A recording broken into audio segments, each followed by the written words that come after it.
Good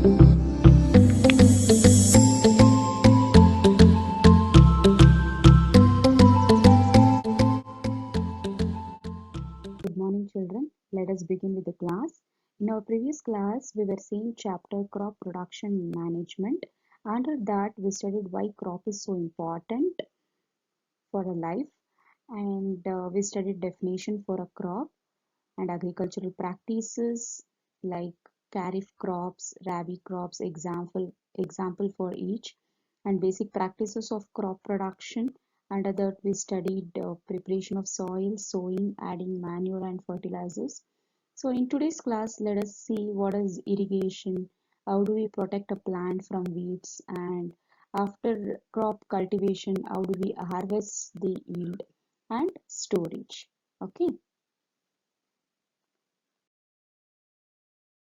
We all know that how water is essential for every living organisms, including plants, right? So all living beings need water to live, right?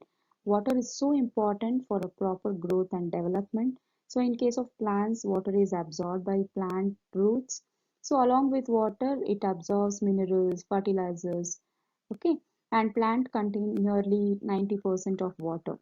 Water is that essential because germination of seed doesn't take place in a dry condition. So to germinate a seed, a water is so essential for a plant, right? And also nutrients which we add to a plant, it is dissolved in water, and those nutrients are transported to each part of a plant through water. So water also protects the crop from both uh, hot air and dry nature, okay? To maintain the moisture of the soil for healthy crop growth, so fields have to be watered regularly. So we have to water a plant regularly so that it doesn't get dry. Okay, and sufficient water is being supplied for a plant body. This supply of water to crops at regular intervals is called irrigation. So here is a definition for irrigation. Irrigation is nothing but the supply of water. So in what condition you supply water to all crops at regular intervals. So it's not like today you water and 2 days you leave the crop like that. No. So you have to water the plants regularly, like how we drink water whenever we are in need, right? Whenever we feel thirst, we'll have a water. It's not like we drink water and stay without water for a week or a month. No. So for proper growth and development, water is so essential. So supply of water to crops at regular intervals is called irrigation. As I said, water is so essential for a plant growth and development. So where do we get this water from? So what are the sources for water?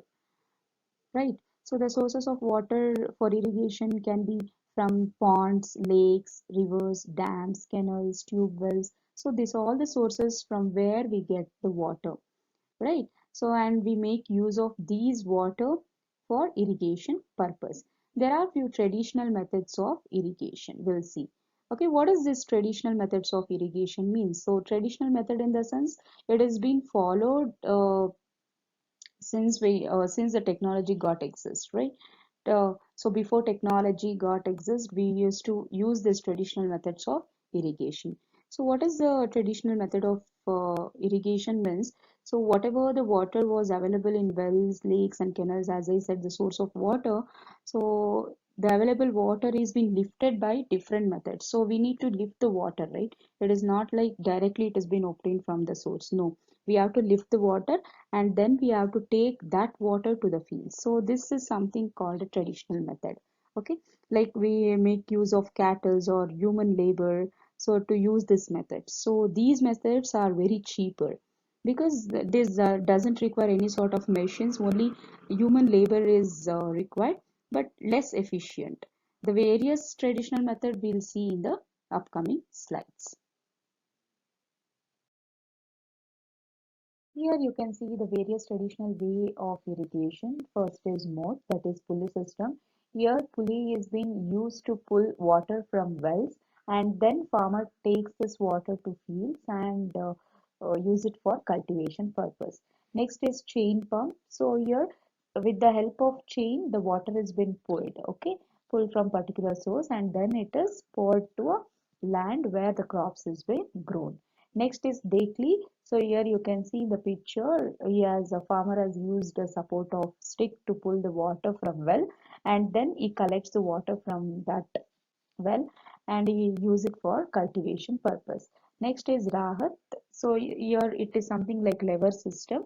So here using a hogs or animal, they pull the water from a particular source. So here you can see there is a wheel-like structure where the buckets has been tied up to that wheel so that it keeps rotating. While rotating, these buckets uh, fill the water from the source and then farmer collect it and use it for cultivation purpose. Okay, so these are the four various traditional way of using water for irrigation purpose. Okay.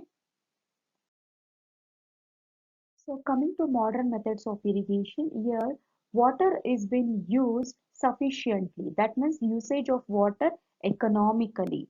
That means water is not wasted in this type of irrigation. Only sufficient water is given to all plants.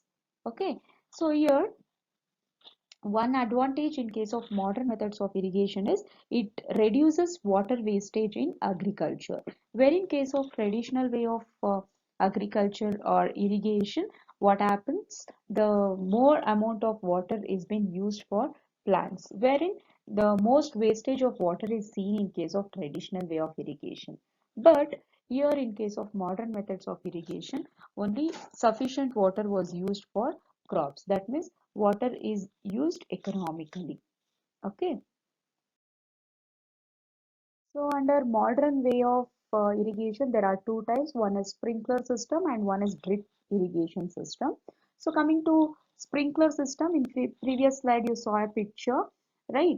So these sprinklers are basically used in large parks or golf areas. Okay, there will be large lawns will be grown in that particular parks or golf areas. So what they do, they use the sprinkler to circulate water to all such plants, all the lawns, right? So individually they can't carry water and circulate to all plants, right? So that is why they use this sprinkler so that limited water is being supplied to all such plants. Coming to drip system, name itself says it is drop by drop. The water goes to plant drop by drop. Drip irrigation is a type of micro irrigation system. That means only a small quantity of water is given to plants, right? So directly to the root. So it is having a potential to save water and nutrients by allowing water to drip slowly to the roots of plants, either from above the soil surface or buried below the soil surface. The goal is to place water directly into the root zone.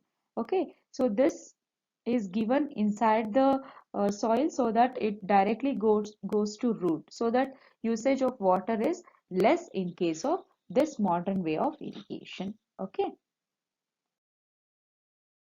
Coming to next topic, that is protection from weeds. So what is this weeds, children? And why do we want to protect a plant from weeds? So these weeds are nothing but undesirable plants, means unwanted plants that grow naturally along with the crop are called weeds. So you can see the picture, man is removing these tiny weeds, okay, which has been grown along with the crop. Okay, so these weeds are not meant for consumption, so that is why we remove these weeds. And weeding is necessary since weeds compete with the crop plants from water, nutrient, space and light. Imagine you have grown a wheat crop in land and many weeds are growing along with the wheat plant. What happens? These weeds acquires all the nutrients, space, light, water from these wheat crops and they starts growing. So then wheat plant doesn't get proper nutrients, water, light. Okay, so that is why we remove these weeds from the crop. Weeds are controlled by tilling before sowing of crop and by using certain chemicals called weedicides like 2,4-D. So this, how do we remove these weeds? So before cultivating any crop, for example, I take wheat. So before cultivating wheat crop, I uh, I remove all these weeds by tilling. So you have studied this tilling method in the very first class. Okay, so that is the one method we use. And later we can also use this weedicides. Weedicides is nothing but which fight against this weed, which helps in the removal of this weeds. So one of the weedicides that farmers use is 2,4-D. Okay. Coming to next topic, that is harvesting. Here harvest means the time of a year when crops are ripe and ready to be gathered.